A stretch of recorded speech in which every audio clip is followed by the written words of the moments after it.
بسم اللہ الرحمن الرحیم۔ تفسیر عثمانی سورۃ الحشر۔ سبح للہ ما فی السماوات وما فی الارض وهو العزیز الحکیم۔ اللہ پاکی بیان کرتا ہے یعنی بولتا ہے جو کچھ ہے آسمانوں میں اور زمین میں، اور وہی زبردست حکمت والا ہے۔ نمبر 1، والذی اخرج الذین کفروا من اہل الکتاب من دیارہم لاول الحشر، وہی ہے جس نے نکال دیا ان کو جو منکر ہے کتاب والوں میں ان کے گھروں سے۔ نمبر 2، پہلے ہی اجتماع پر لشکر کے۔ نمبر 3، ما ظننتم ان یخرجوا وظنوا انہم مانعتم حصونہم من اللہ فاتاہم اللہ من حیث لم یحتسبوا وقذف فی قلوبہم الرعب یخربون بیوتہم بایدیہم وایدی المؤمنین۔ تم نہ اٹکل کرتے تھے کہ نکلیں گے، اور وہ خیال رکھتے تھے کہ ان کو بچا لیں گے ان کے قلعے اللہ کے ہاتھ سے، پھر پہنچا ان پر اللہ جہاں سے ان کو خیال نہ تھا، اور ڈال دی ان کے دلوں میں دھاک یعنی رعب۔ نمبر 4، اجاڑنے لگے اپنے گھر اپنے ہاتھوں اور مسلمانوں کے ہاتھوں۔ نمبر 5، سورۃ الحشر۔ تفسیر نمبر 1، چنانچہ اس کے زبردست غلبہ اور حکمت کے آثار میں سے ایک واقعہ آگے بیان کیا جاتا ہے۔ نمبر 2، بنی النذیر کا اخراج۔ مدینہ سے مشرقی جانب چند میل کے فاصلہ پر ایک قوم یہود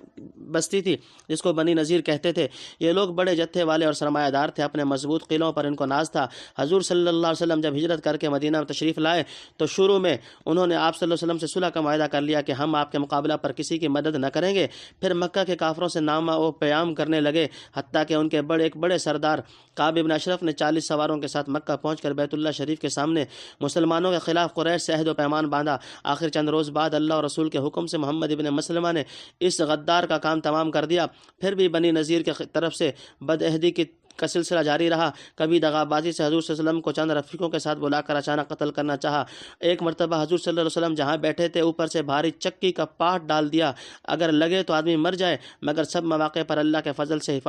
فضل نے حفاظت فرمائی۔ آخر حضور صلی اللہ علیہ وسلم نے مسلمانوں کو جمع کیا، ارادہ یہ کہ ان سے لڑیں۔ جب مسلمانوں نے نہایت سرعت و مستعدی سے مکانوں اور قلعوں کا محاصرہ کر لیا، وہ مرعوب و خوفزدہ ہو گئے۔ عام لڑائی کی نوبت نہ آئی، انہوں نے گھبرا کر صلح کی التجا کی۔ آخر یہ قرار پایا کہ وہ مدینہ خالی کر دیں، ان کی جانوں سے تعرض نہ کیا جائے گا، اور جو مال اسباب اٹھا کر لے جا سکتے ہیں لے جائیں۔ باقی مکان، زمین، باغ وغیرہ پر مسلمان قابض ہوئے۔ حق تعالیٰ نے وہ زمین مال غنیمت کی طرح تقسیم نہ کرائی، صرف حضرت صلی اللہ علیہ وسلم کے اختیار پر رکھی۔ حضرت صلی اللہ علیہ وسلم نے اکثر اراضی مہاجرین پر تقسیم کر دی۔ اسی طرح انصار پر ان کا کچھ خرچ ہلکا ہوا، اور مہاجرین و انصار دونوں کو فائدہ پہنچا۔ نیز حضرت صلی اللہ علیہ وسلم اپنے گھر کا اور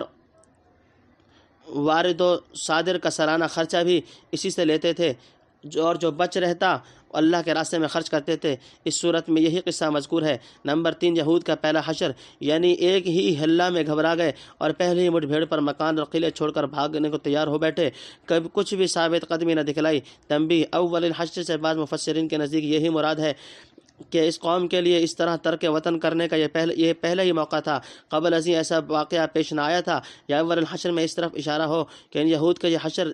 پہلا حشر یہ ہے کہ مدینہ چھوڑ کر بہت سے خیبر وغیرہ چلے گئے، اور دوسرا حشر وہ ہوگا کہ جو حضرت عمر رضی اللہ عنہ کے عہد خلافت میں پیش آیا، یعنی دوسرے یہود انصار کی معیت میں یہ لوگ بھی خیبر سے ملک شام کی طرف نکالے گئے، جہاں آخری حشر بھی ہونا ہے، اس لیے شام کو ارض المحشر بھی کہتے ہیں۔ نمبر 4، یہود کے دلوں پر اللہ نے رعب ڈال دیا، یعنی ان کے ساز و سامان، مضبوط قلعے اور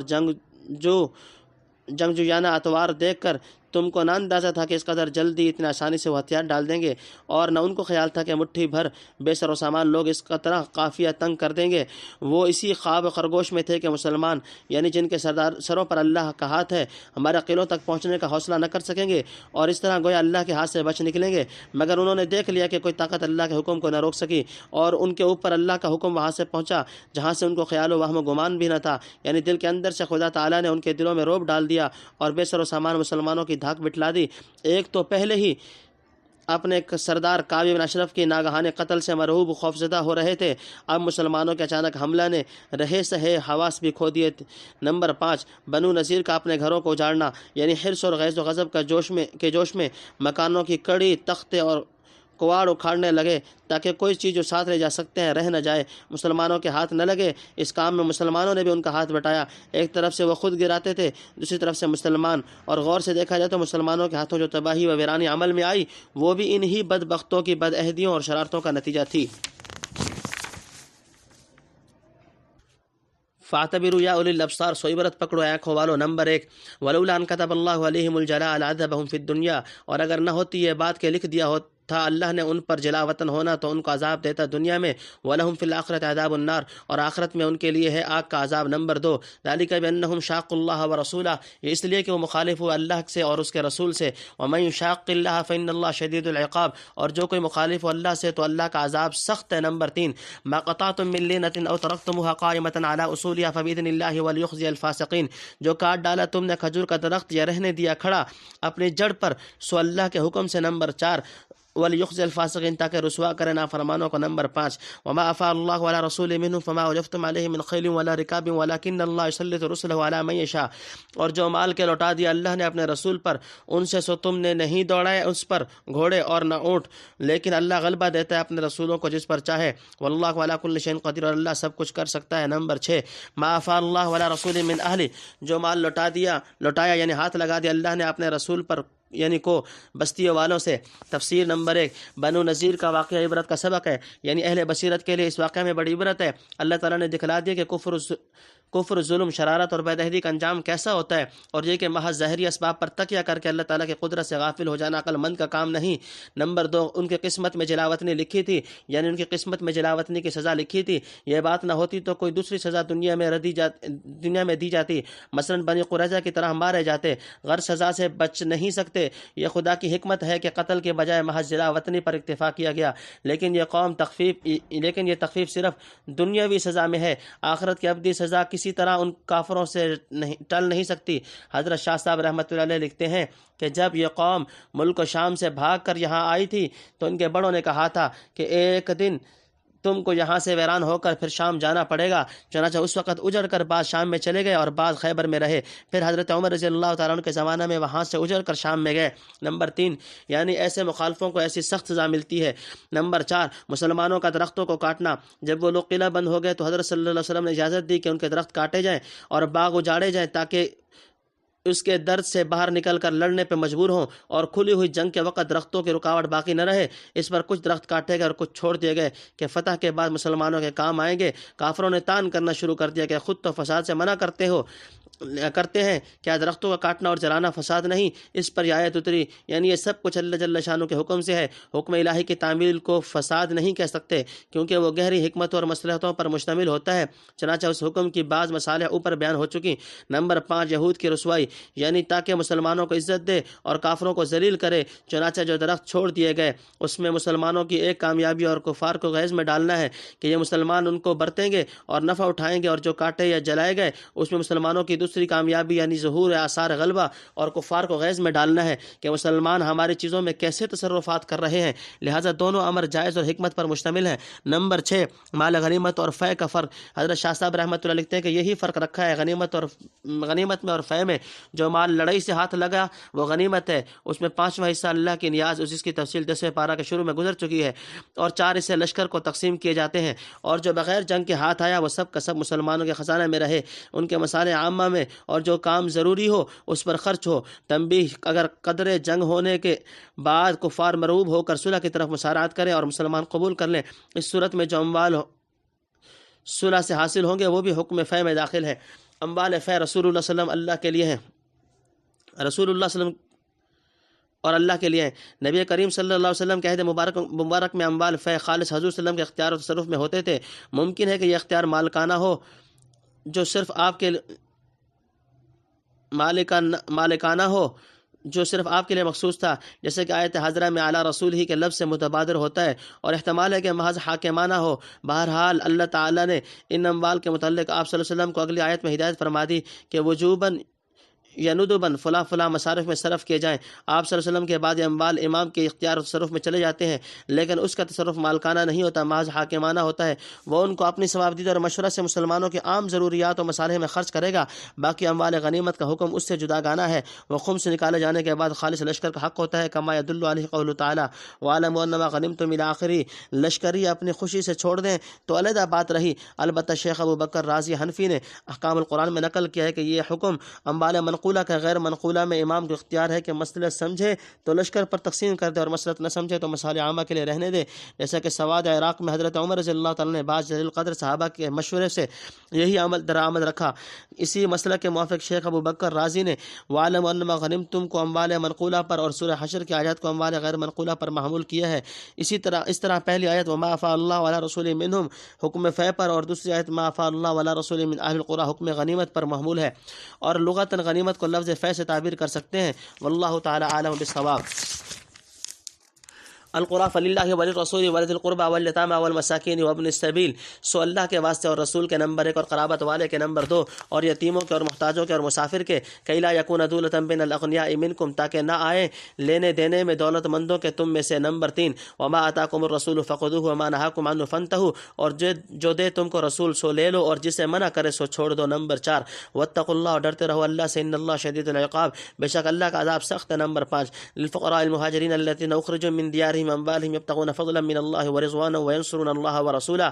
یہ مال اس واسطے ان مفلسوں چھوڑنے والوں کے جو نکالے ہوئے آئے ہیں اپنے گھروں سے اور اپنے مالوں سے، ڈھونڈتے آئے ہیں اللہ کا فضل اور اس کی رضامندی اور مدد کرنے کو اللہ کی اور اس کے رسول کی، اولئک هم الصادقون، وہ لوگ وہی ہیں سچے، نمبر 6 والذین تبوؤا الدار والایمان من قبلهم يحبون من هاجر الیہم ولا یجدون، اور وہ جو لوگ واسطے ان لوگوں کے جگہ پکڑ رہے ہیں اس گھر میں اور ایمان میں سے ان سے پہلے سے، نمبر 7 وہ محبت کرتے ہیں اس سے جو وطن چھوڑ آئے ان کے پاس، نمبر 8 اور نہیں پاتے۔ تفسیر نمبر 1 اموال فے کے مصارف، پہلی آیت میں صرف اموال بنی نذیر کا ذکر تھا، اب اموال فے کے متعلق عام ضابطہ بتلاتے ہیں، یعنی فے پر قبضہ رسول کا اور رسول کے بعد امام کا، کہ اسی پر یہ خرچ پڑتے ہیں، باقی اللہ کا ذکر تبرکن ہوا، وہ تو سب ہی کا مالک ہے، ہاں کعبہ کا خرچ اور مسجدوں کا بھی جو اللہ کے نامزد ہیں ممکن ہے کہ اس میں درج ہو، نمبر 2 ان اموال میں اہل بیت کا حصہ یعنی حضرت کے قرابت والوں کے، چنانچہ حضور صلی اللہ علیہ وسلم اپنے زمانہ میں اس مال میں سے ان کو بھی دیتے تھے، ان میں فقیر کی بھی قید نہیں تھی، اپنے چچا حضرت عباس کے جو کہ دولت مند تھے، آپ صلی اللہ علیہ وسلم نے حصہ عطا فرمایا، اور آپ کے بعد حنفیہ کہتے ہیں کہ حضور صلی اللہ علیہ وسلم کے قرابت دار جو صاحب حاجت ہوں، امام کو چاہیے کہ انہیں دوسرے محتاجوں سے مقدم رکھے، نمبر 3 دولت کی گردش، یعنی یہ مصارف اس لیے بتلائے کہ ہمیشہ یتیموں، محتاجوں، بے کسوں اور عام مسلمانوں کی خبر گیری ہوتی رہے اور عام اسلامی ضروریات سر انجام پا سکیں، یہ اموال محض دولت مندوں کے الٹ پھیر میں پڑھ کر ان کے مخصوص جاگیر بن کر نہ رہ جائیں جن سے سرمایہ دارہ مزے لوٹیں اور غریب فاقوں مرے، نمبر 4 یعنی مال و جائیداد وغیرہ جس طرح پیغمبر اللہ کے حکم سے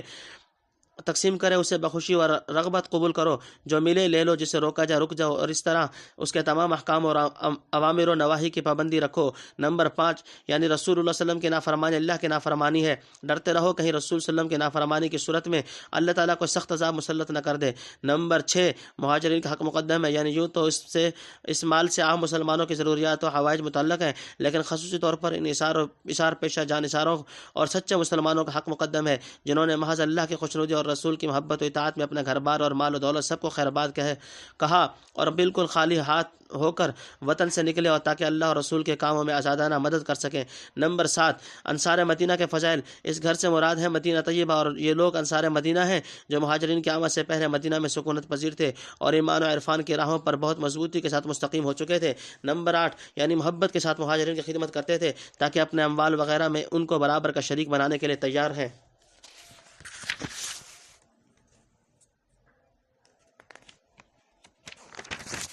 فی صدورہم حاجۃ مما اوتوا ویؤثرون علی انفسہم ولو کان بہم خصاصہ، اپنے دل میں تنگی اس چیز سے جو مہاجرین کو دی جائے اور مقدم رکھتے ہیں ان کو اپنی جان سے اگرچہ ہو اپنے اوپر فاقہ، نمبر 1 ومن یوق شح نفسہ فاولئک هم المفلحون، اور جو بچا لیا گیا اپنے جی کے لالچ سے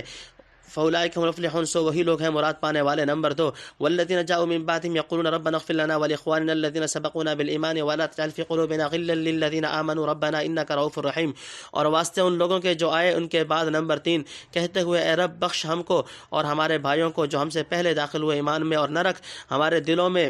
بیر ایمان والوں کا، اے رب تو ہی ہے نرمی والا مہربان، نمبر 4 الم تر الی الذین نافقوا یقولون لاخوانهم الذین کفروا من اہل الکتاب لئن اخرجتم لنخرجن معکم ولا نطیع فیکم احدا ابدا، کیا تو نے نہیں دیکھا ان لوگوں کو جو دغا باز ہیں، کہتے ہیں اپنے بھائیوں کو جو کہ کافر اہل کتاب میں سے، اگر تم کو کوئی نکال دے گا تو ہم بھی نکلیں گے تمہارے ساتھ، اور کہا نہ مانیں گے کسی کا تمہارے معاملے میں کبھی، وَإِنَّ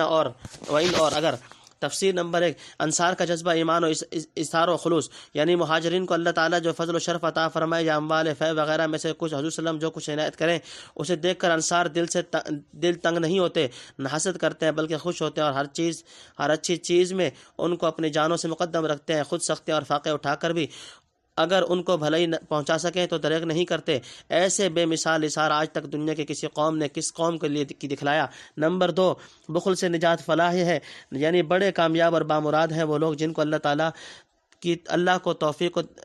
دستگیری نے ان کے دل کے لالچ اور حرص و بخل سے محفوظ رکھا۔ لالچ اور بخیل آدمی اپنے بھائیوں کے لیے کہاں اثار کر سکتا ہے اور دوسروں کو پھلتا پھولتا دیکھ کر کب خوش ہوتا ہے۔ نمبر 3، یعنی مہاجرین و انصار کے بعد عالم وجود میں آئے یا ان کے بعد حلقہ اسلام میں آئے یا مہاجرین و سابقین کے بعد ہجرت کر کے مدینہ آئے، والظاہر هو الاول۔ نمبر 4، مسلمانوں کو ایک جامع دعا کی تعلیم، یعنی سابقین کے لیے دعائے مغفرت کرتے ہیں اور کسی مسلمان بھائی کی طرف سے دل میں بیر اور بغض نہیں رکھتے۔ حضرت شاہ صاحب رحمۃ اللہ علیہ لکھتے ہیں کہ یہ آیت سب مسلمانوں کے واسطے ہے جو اگلوں کا حق مانے اور انہی کے پیچھے چلیں اور ان سے بیر نہ رکھیں۔ امام مالک رحمۃ اللہ علیہ نے یہیں سے فرمایا کہ جو شخص صحابہ رضی اللہ تعالیٰ عنہ سے بغض رکھے اور ان کی بدگوئی کرے اس کے لیے مال فیض میں سے کچھ حصہ نہیں۔ قتلتم لننصرنکم، تم سے لڑائی ہو تو ہم تمہاری مدد کریں گے۔ نمبر 1، واللہ یشہد انہم لکاذبون، اور اللہ گواہی دیتا ہے کہ وہ جھوٹے ہیں۔ نمبر 2، لئن اخرجوا لا یخرجون معهم، اگر وہ نکالے جائیں یا یہ نہ نکلیں گے ان کے ساتھ، ولن قتلوا لا ینصرونہم، اور اگر ان سے لڑائی ہو یہ نہ مدد کریں گے ان کے۔ نمبر 3، ولئن نصروہم لیولون الادبار ثم لا ینصرون، اور اگر مدد کریں گے تو بھاگیں گے پیٹ پھیر کر، پھر کہیں مدد نہ پائیں گے۔ نمبر 4، لانتم اشد رہبۃ فی صدورہم من اللہ ذلک بانہم قوم لا یفقہون، البتہ تمہارا ڈر زیادہ ہے ان کے دلوں میں اللہ کے ڈر سے، یہ اس لیے کہ وہ لوگ سمجھ نہیں رکھتے۔ نمبر 5، لا یقاتلونکم جميعا الا فی قری محصنۃ او من وراء جدر، لڑ نہ سکیں گے تم سے سب مل کر مگر بستیوں کے کوٹ میں یا دیواروں کے اوٹ میں۔ نمبر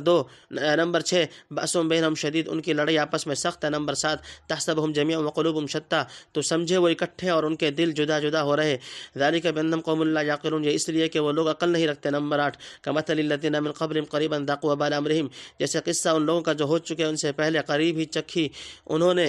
سزا اپنے کام کی۔ تفسیر نمبر 1، منافقین کا یہود سے خفیہ ساز باز۔ عبداللہ ابن ابی وغیرہ منافقین نے یہود بنی نذیر کو خفیہ پیغام بھیجا تھا کہ گھبرانا نہیں اور اپنے کو اکیلا مت سمجھنا، اگر مسلمانوں نے تم کو نکالا ہم تمہارے ساتھ نکلیں گے اور لڑائی کی نوبت آئی تو تمہاری مدد کریں گے، یہ ہمارا بالکل اٹل اور قطعی فیصلہ ہے، اس کے خلاف تمہارے معاملہ میں ہم کسی کی بات ماننے والے اور پرواہ کرنے والے نہیں۔ نمبر 2، منافقین جھوٹے ہیں، یعنی دل سے نہیں کہہ رہے، یعنی محض مسلمانوں کے خلاف اکسانے کے لیے باتیں بنا رہے ہیں، اور جو کچھ زبان سے کہہ رہے ہیں ہرگز اس پر عمل نہ کہیں کریں گے۔ نمبر 3، منافقین کا جھوٹ ثابت ہو گیا، چنانچہ لڑائی کا سامان ہوا اور بنی نذیر محصور ہو گئے۔ ایسی نازک صورتحال میں کوئی منافق ان کی مدد کو نہ پہنچا۔ آخرکار جب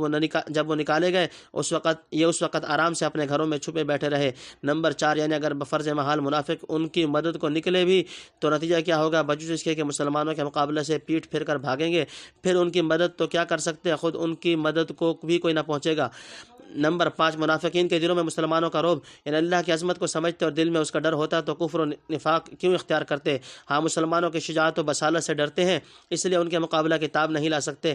نہ میدان جنگ میں ثابت قدم رہ سکتے ہیں۔ نمبر 6، منافقین کی بزدلانہ طریقے، یعنی چونکہ ان لوگوں کے دل مسلمانوں سے مرغوب اور خوفزدہ ہیں اس لیے کھلے میدان میں جنگ نہیں کر سکتے، ہاں گنجان بستیوں میں قلعہ نشین ہو کر یا دیواروں اور درختوں کی آڑ میں چھپ کر لڑ سکتے ہیں۔ ہمارے ایک بزرگ فرمایا کرتے تھے کہ یورپ نے مسلمانوں کی تلوار سے عاجز ہو کر قسم قسم کے آتش باز اسلحہ اور طریقے جنگ ایجاد کیے ہیں، تاہم اب بھی اگر کسی وقت دست بدست جنگ کی نوبت آ جاتی تو چند ہی منٹ میں دنیا لا یقاتلونکم جميعا الا فی قری محصنۃ او من وراء جدر کا مشاہدہ کر لیتی۔ باقی اس قوم کا تو کہنا ہی کیا جس کے نزدیک چھتوں پر چڑھ کر اینٹ پتھر پھینکنا اور تیزاب کی پچکاریاں چلانا ہی سب سے بڑی علامت بہادری کی ہے۔ نمبر 7، آپس کی لڑائی میں سخت جان ہے، یعنی آپس میں لڑائی میں بڑے تیز اور سخت ہیں، جیسا کہ اسلام سے پہلے اوس اور خزرج کی جنگ میں تجربہ ہو چکا، مگر مسلمانوں کے مقابلے میں ان کی ساری بہادری اور شیخی کرکری ہو جاتی ہے۔ نمبر 8، کفار کا اتحاد دھوکہ ہے، یعنی مسلمانوں کے مقابلے میں ان کے ظاہری اتحاد و اتفاق سے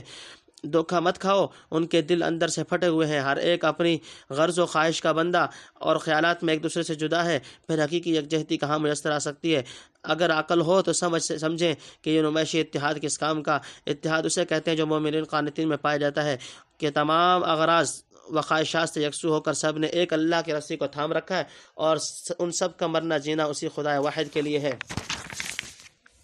وَلَهُمْ عَذَابٌ علیم، اور ان کے لیے عذاب دردناک ہے۔ نمبر 1 كمثل الشیطان اذ قال للانسان اکفر، جیسے قصہ شیطان کا جب کہے انسان کو تم منکر ہو، فلما كفر قال انی بریء منک انی اخاف اللہ رب العالمین،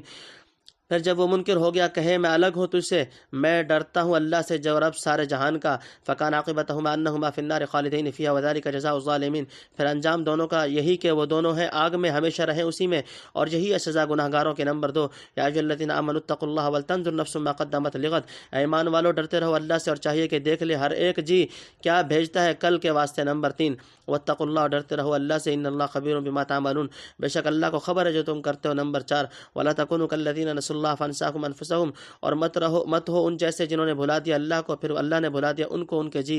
اولئک هم الفاسقون، وہ لوگ وہی ہیں نافرمان۔ نمبر 6 لا یستوی اصحاب النار واصحاب الجنہ، برابر نہیں دوزخ والے اور بہشت والے، اصحاب الجنت ہم، بہشت والے جو ہیں وہی ہیں۔ تفسیر نمبر 1 پچھلے کفار کے حال سے سبق لو، یعنی ابھی قریب زمانے میں یہود بنی قینقاع اپنی غداری کا مزہ چکھ چکے، جب انہوں نے بدعہدی کی تو مسلمانوں نے ایک مختصر لڑائی کے بعد نکال بہر کیا، اور اس سے بیشتر ماضی قریب میں مکہ والے بدر کے دن سزا پا چکے۔ وہی انجام بنو نذیر کا دیکھ لو، دنیا میں مسلمانوں کے ہاتھوں سزا مل چکی اور آخرت کا دردناک عذاب جوں کا تو رہا۔ نمبر 2 شیطان اور منافقین میں مناسبت، یعنی شیطان اول انسانوں کو کفر و معصیت پر ابھارتا ہے، جب انسان دام میں اغوا میں پھنس جاتا ہے تو کہتا ہے میں تجھ سے الگ اور تیرے کام سے بیزار ہوں، مجھے تو اللہ سے ڈر لگتا ہے۔ یہ کہنا بھی ریاکاری اور مکاری سے ہوگا، نتیجہ یہ ہوتا ہے کہ خود بھی دوزخ کا کندا بنا اور اسے بھی بنایا۔ حضرت شاہ صاحب رحمۃ اللہ علیہ لکھتے ہیں کہ شیطان آخرت میں یہ بات کہے گا، اور بدر کے دن بھی ایک کافر کی صورت میں لوگوں کو لڑواتا تھا، جب فرشتے نظر آئے تو بھاگا، جس کا ذکر سورہ انفال میں گزر چکا۔ یہی مثال منافقوں کی ہے کہ وہ بنی نذیر کو اپنی حمایت اور رفاقت کا یقین دلا کر بھرے پر چڑھاتے رہے، آخر جب وہ مصیبت میں پھنس گئے آپ الگ ہو بیٹھے۔ لیکن کیا وہ اس طرح اللہ کے عذاب سے بچ سکتے ہیں؟ ہرگز نہیں، دونوں کا ٹھکانہ دوزخ ہے۔ نمبر 3 تقوی اور عمل صالح کا حکم، یعنی اللہ سے ڈر کر طاعات اور نیکیوں کا ذخیرہ فراہم کرو، اور سوچو کل کے لیے کیا سامان تم نے آگے بھیجا ہے جو مرنے کے بعد وہاں پہنچ کر تمہارے کام آئے۔ نمبر 4 یعنی تمہارا کوئی کام اللہ سے پوشیدہ نہیں، لہٰذا اس سے ڈر کر تقوی کا راستہ اختیار کرو اور معاصی سے پرہیز رکھو۔ نمبر 5 بھولنے والوں کی طرح مت ہو، یعنی جنہوں نے اللہ کے حقوق بھلا دیے، اس کی یاد سے غفلت اور بے پرواہی برتی، اللہ نے خود ان کی جانوں سے ان کو غافل اور بے خبر کر دیا کہ آنے والی آفات سے اپنے بچاؤ کی کچھ فکر نہ کی، اور نافرمانیوں میں غرق ہو کر دائمی خسارے اور ابدی ہلاکت میں پڑ گئے۔ الفائزون مراد پانے والے۔ نمبر 1 لو انزلنا هذا القرآن على جبل لرأيته خاشعا متصدعا من خشية الله، اگر ہم اتارتے یہ قرآن ایک پہاڑ پر تو دیکھ لیتا کہ وہ دب جاتا یعنی پھٹ جاتا اللہ کے ڈر سے۔ نمبر 2 وتلك الامثال نضربها للناس لعلهم يتفكرون، اور یہ مثالیں ہم سناتے ہیں لوگوں کو تاکہ وہ غور کریں۔ نمبر 3 واللہ الذي لا الہ الا هو عالم الغیب والشہادة هو الرحمن الرحیم، وہ اللہ ہے جس کے سوا بندگی نہیں کسی کی، جانتا ہے جو پوشیدہ یعنی چھپا ہے اور جو ظاہر یعنی کھلا ہے، اور وہ ہے بڑا مہربان رحم والا۔ واللہ الذی لا الہ الا هو، وہ اللہ ہے جس کا سوا بندگی نہیں کسی کی، الملک القدوس السلام المؤمن المہیمن العزیز الجبار المتکبر، وہ بادشاہ ہے پاکزاد سب عیبوں سے سالم۔ نمبر 4 امان دینے والا۔ نمبر 5 پناہ میں لینے والا، زبردست دباؤ والا، صاحب عظمت، سبحان اللہ عما یشرکون، پاک ہے اللہ ان کے شریک بتلانے سے۔ نمبر 6 واللہ الخالق البارئ المصور له الاسماء الحسنى، وہ اللہ ہے بنانے والا یعنی نکال کھڑا کرنے والا۔ نمبر 7 صورت کھینچنے والا۔ نمبر 8 اسی کے ہیں سب نام خاصے یعنی عمدہ۔ نمبر 9 یسبح له ما فی، پاکی بول رہا ہے اس کی جو کچھ ہے۔ تفسیر نمبر 1 اہل جنت اور اہل دوزخ برابر نہیں، یعنی چاہیے کہ آدمی اپنے کو بہشت کا مستحق ثابت کرے، جس کا راستہ قرآن کریم کی ہدایت کے سامنے جھکنے کے سوا نہیں کچھ نہیں۔ نمبر 2 قرآن کی عظمت سے پہاڑ پھٹ جاتے، یعنی مقام حسرت و افسوس ہے کہ آدمی کے دل پر قرآن کا اثر کچھ نہ ہو، حالانکہ قرآن کی تاثیر اس قدر زبردست اور قوی ہے کہ اگر وہ پہاڑ جیسی سخت چیز پر اتارا جاتا اور اس میں سمجھ کا مادہ موجود ہوتا تو وہ بھی متکلم کی عظمت کے سامنے دب جاتا اور مارے خوف کے پھٹ کر پارا ہو جاتا۔ میرے والد مرحوم نے ایک طویل نظم کے ضمن میں یہ 3 شعر لکھے: سنتے سنتے نغمہ ہائے محفل بدعات کو، کان بہرے ہو گئے دل بد مزہ ہونے کو ہے، آؤ سنوائیں تمہیں وہ نغمہ مشروبی، پارا جس کے لحن سے طور ہدا ہونے کو ہے، حیف کر تاثیر اس کی تو تیرے دل پہ کچھ نہ ہو، کوہ جس سے خاشعاً متصدعاً ہونے کو ہے۔ تفسیر نمبر 13 نمبر 3 حضرت شاہ صاحب رحمۃ اللہ علیہ لکھتے ہیں یعنی کافروں کے دل بڑے سخت ہیں، یہ کلام سن کر بھی ایمان نہیں لاتے، اگر پہاڑ سمجھے تو وہ بھی دب جائے۔ تنبیہ، یہ تو کلام کی عظمت کا ذکر تھا، آگے متکلم کی عظمت اور رفعت کا بیان ہے۔ نمبر 4 صفات الہیہ کا بیان، یعنی سب نقائص اور کمزوریوں سے پاک اور سب عیوب و آفات سے سالم، کوئی برائی اس کی بارگاہ تک پہنچی نہ پہنچے۔ نمبر 5 مومن کا ترجمہ امان دینے والا کیا ہے، بعض مفسرین کے نزدیک مصدق کے معنی ہے یعنی اپنی اور اپنے پیغمبروں کے قولاً و فعلاً تصدیق کرنے والا یا مومنین کے ایمان پر مہر تصدیق ثابت کرنے والا۔ نمبر 6 یعنی اس کی ذات و صفات اور افعال میں شریک نہیں ہو سکتا۔ نمبر 7 خالق و باری کے فرق کی طرف سے ہم نے سورہ بنی اسرائیل کی آیت وَيَسْأَلُونَكَ عَنِ الرُّوحِ قُلِ الرُّوحُ مِنْ أَمْرِ رَبِّي الی آخری کے فوائد میں کچھ اشارہ کیا ہے۔ نمبر 8 جیسا کہ نطفہ پر انسان کی تصویر کھینچ دی۔ نمبر 9 یعنی وہ نام جو اعلیٰ درجے کی خوبیوں اور کمالات پر دلالت کرتے ہیں۔ السماوات والارض، آسمانوں میں اور زمین میں۔ نمبر 1 وہو العزیز الحکیم، وہی زبردست حکمتوں والا۔ نمبر 2 تفسیر نمبر 1 اسماء الہی یعنی زبان حال سے یا قال سے بھی جس کو ہم نہیں سمجھتے۔ نمبر 2 تمام کمالات و صفات الہیہ کا مرجع ان دو صفتوں عزیز اور حکیم کی طرف سے ہے، کیونکہ عزیز کمال قدرت پر اور حکیم کمال علم پر دلالت کرتا ہے۔ جتنے کمالات ہیں علم اور قدرت سے کسی نہ کسی طرح وابستہ ہیں۔ روایات میں ہے سورہ حشر کی ان 3 آیتوں هو اللہ الذی لا الہ الا هو الی آخری سے آخر تک کی بہت فضیلت آئی۔ مومنین کو چاہیے کہ صبح و شام ان آیت کی تلاوت پر مواظبت رکھے۔ تمت سورۃ الحشر وللہ الحمد والمنہ۔ سورہ حشر الحمدللہ اپنے اختتام کو پہنچی۔